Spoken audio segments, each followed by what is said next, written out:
I'm Cynthia James, and this network is about changing lives one woman at a time.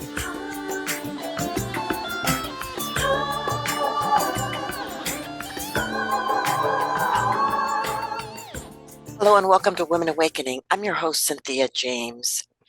You know, I believe that this is a time on the planet where the energy of the feminine is needed more than ever.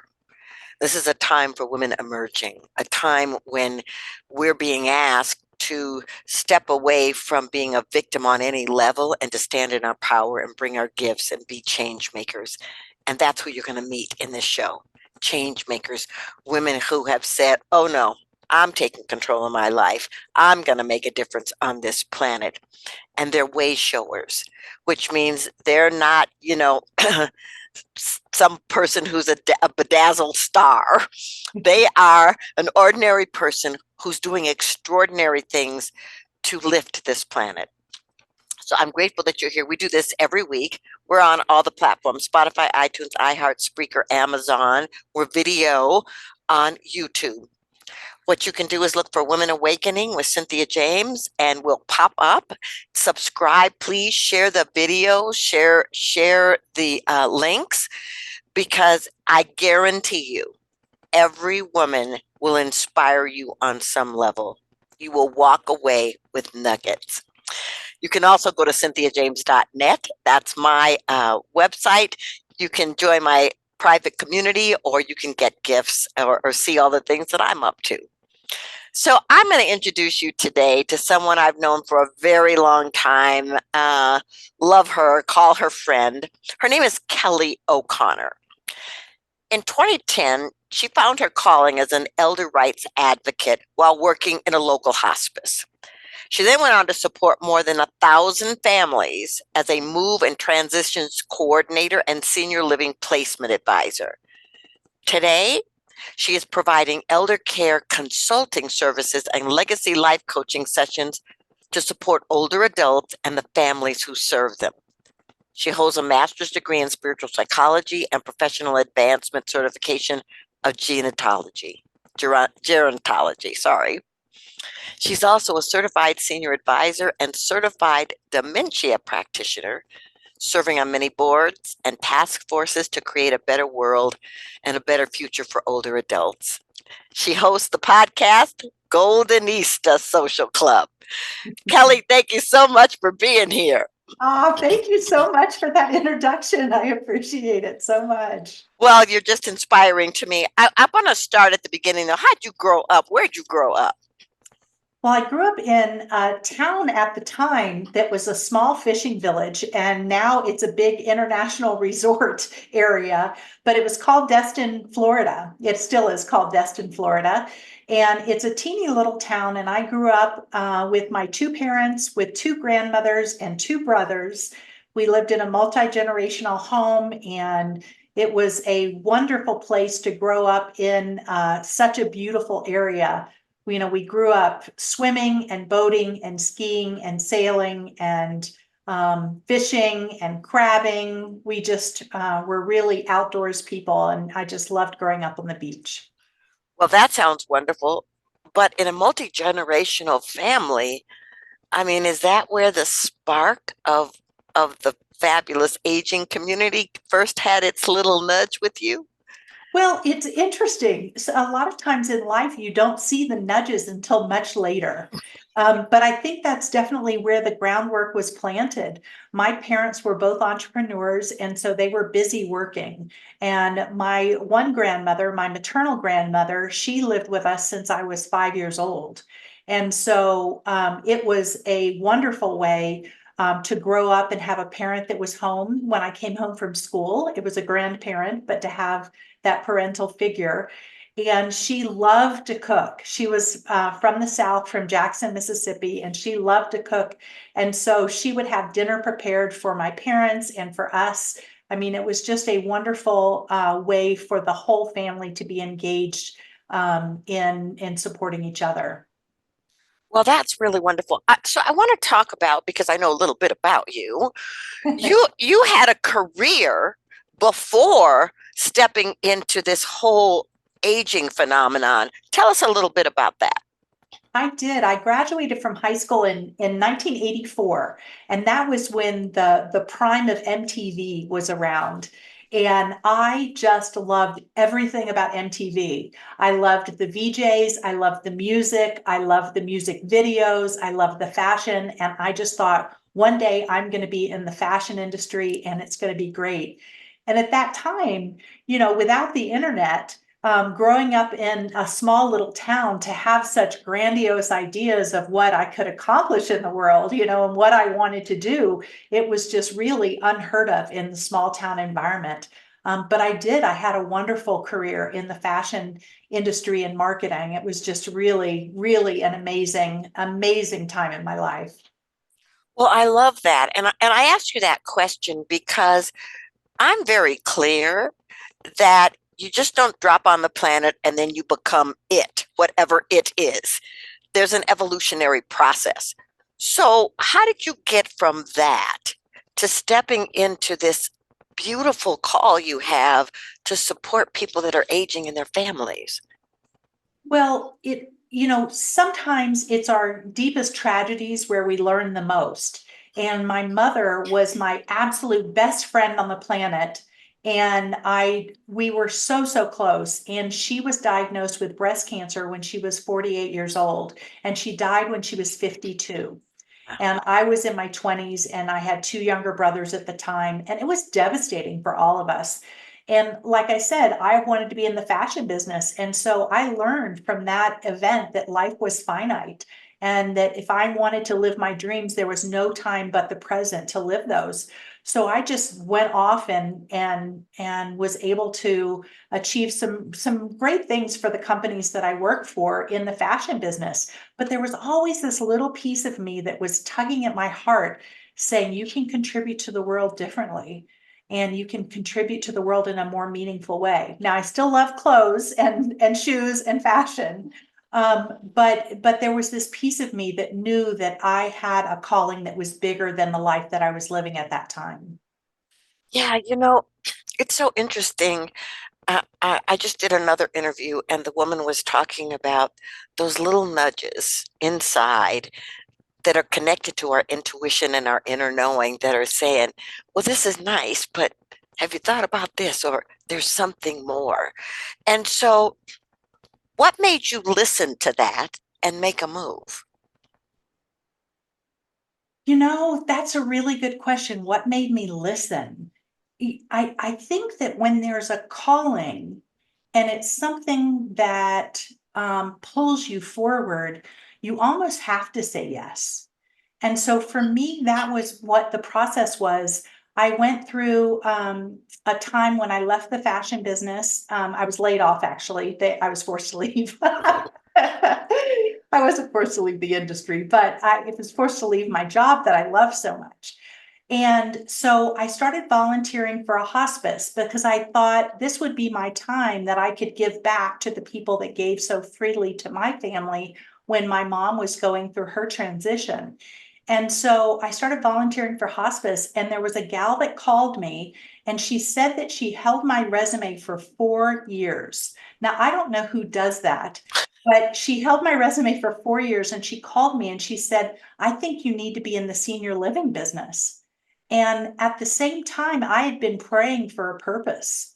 And I had been praying, like, what am I supposed to do? And it was just like everything came in and it just lined up for me.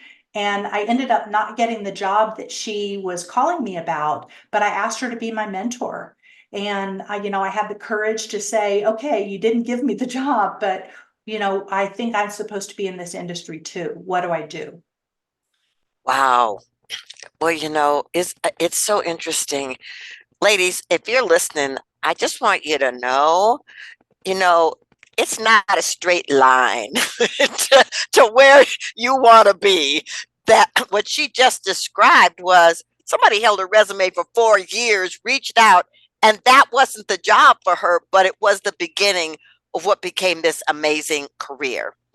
So, I want to talk about what you do, but I just want to talk a little bit about as you were growing in this business, because you're certified and you've got this master's degree, you know, were there any challenges? Oh my goodness, Cynthia. Life is challenging. And, it doesn't have to be that way, but it seems like it is. And when you have the ups and downs of life, and then you have the ups and downs of entrepreneurship all going at the same time, it can be a rough and tumble road. And there were a lot of mistakes that I made along the way that I just didn't know from my, just overall ignorance in how to run a business. There was times in the industry where I really had to dig deep and seek out experts that knew much more than I did at the time. And I took lots of classes and so forth because I really wanted to be great in serving families. And I still have to learn along the way. Like you said, it's not a straight line, but it's also continuing to learn if this is a craft that you have dedicated yourself to.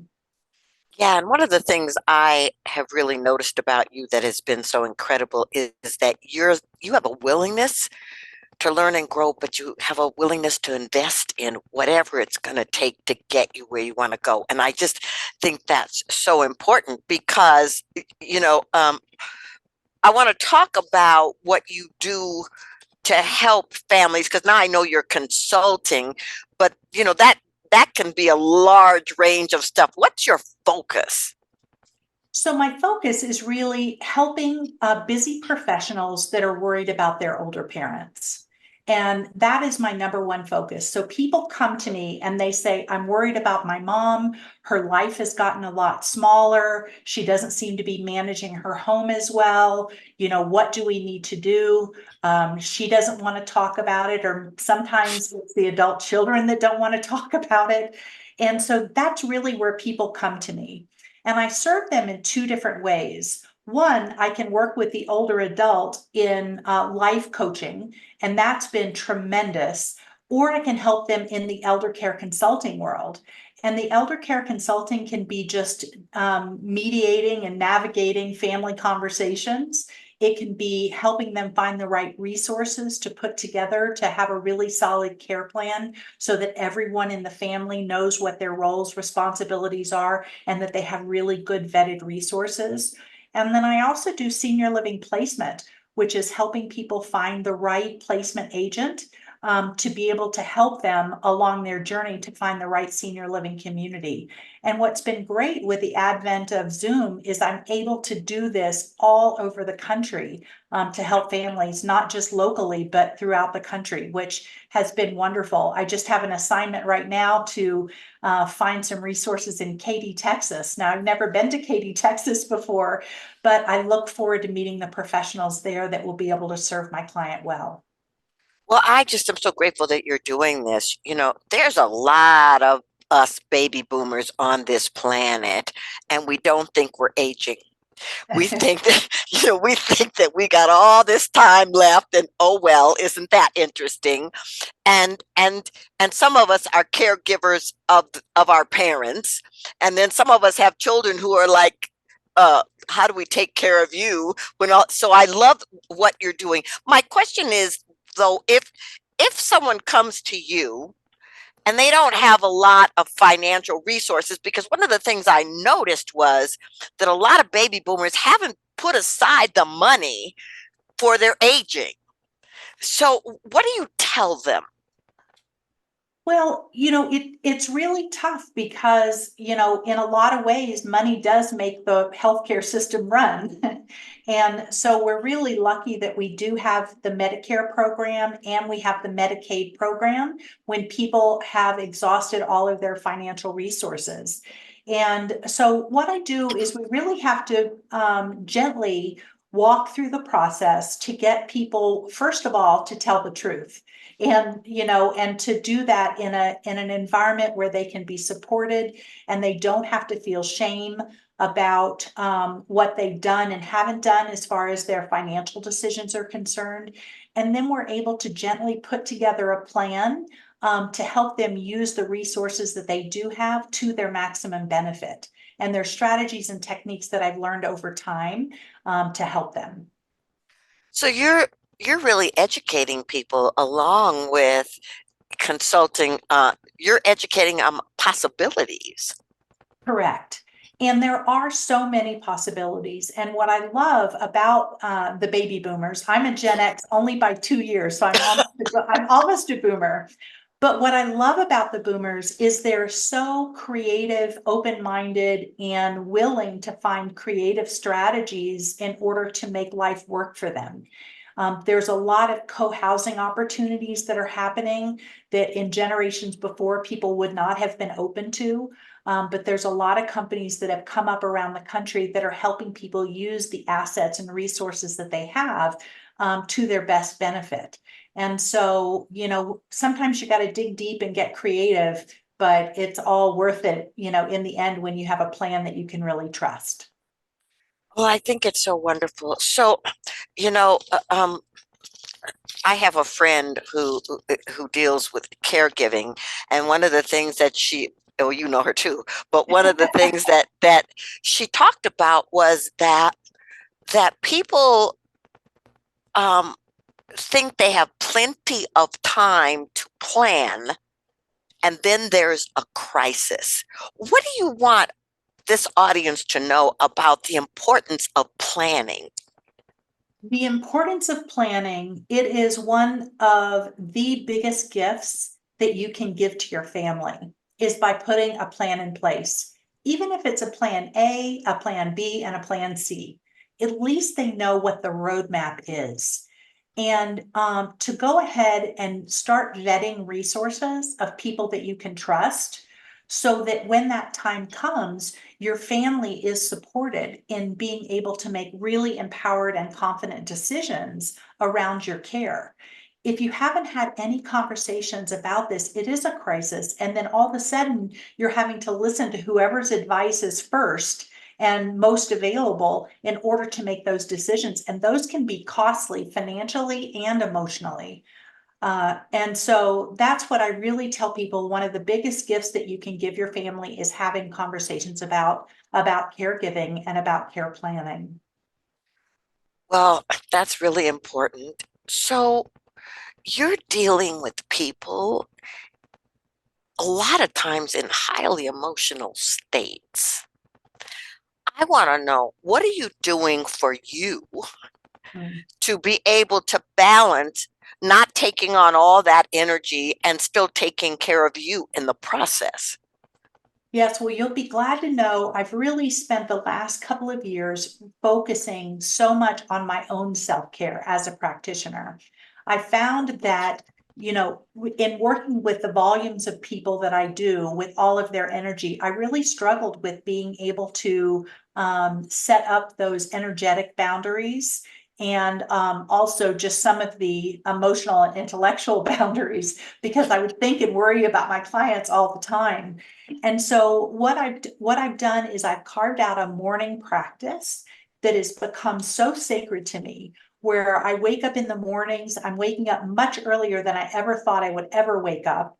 And I do a meditation in the morning. I do a lot of self-care rituals in reading and journaling and making sure that I'm taking my vitamins and supplements, and it's become really sacred. And I do this all early in the morning before I go to the gym. And I've been going to the gym 5 days a week in the morning.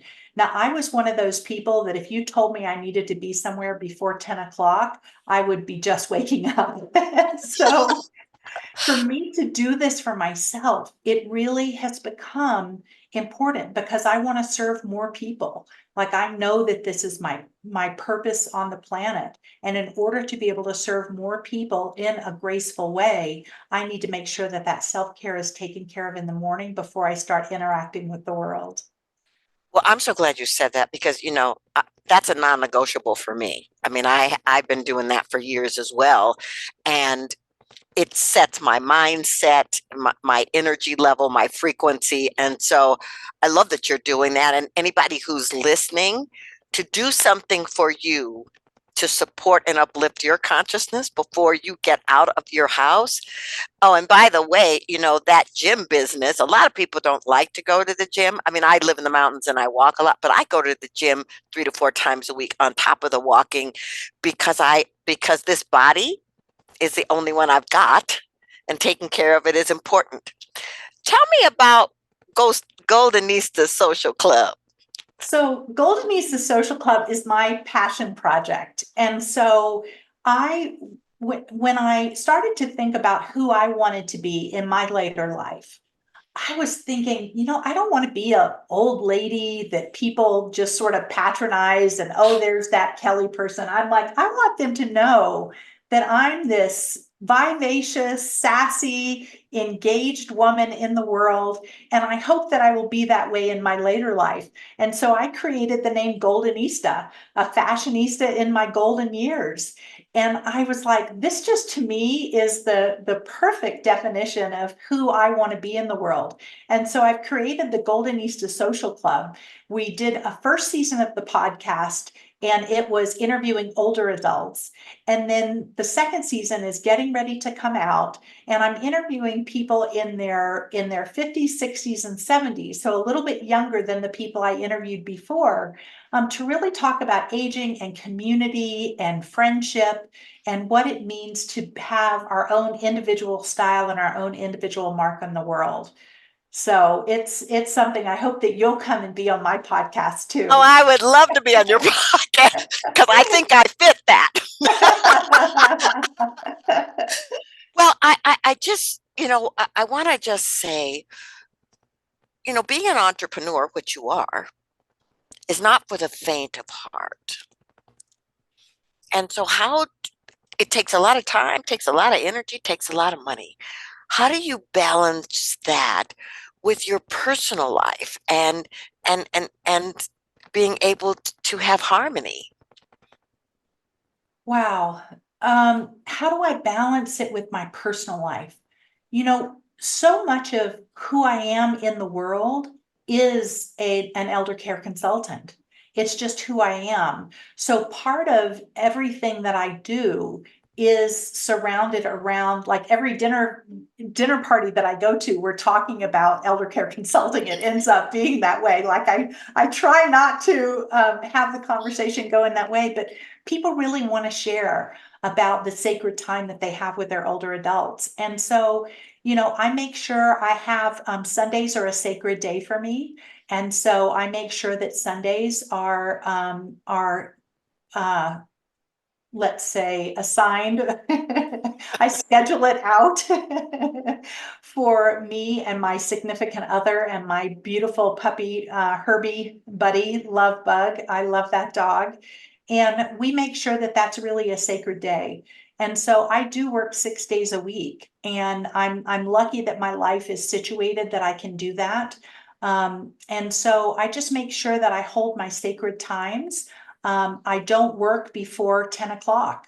I make sure that everything that I do, I start at a later date or a later time so that I can get all of my me time in the mornings. And it's really been a life shifter. I never thought that I would ever be able to do that in the morning. But I make sure that that's really sacred for me. It's my selfish sacred time. Well, it has been such a gift for me to witness your growth and your expansion and your wisdom. And let's tell the audience how they can find you.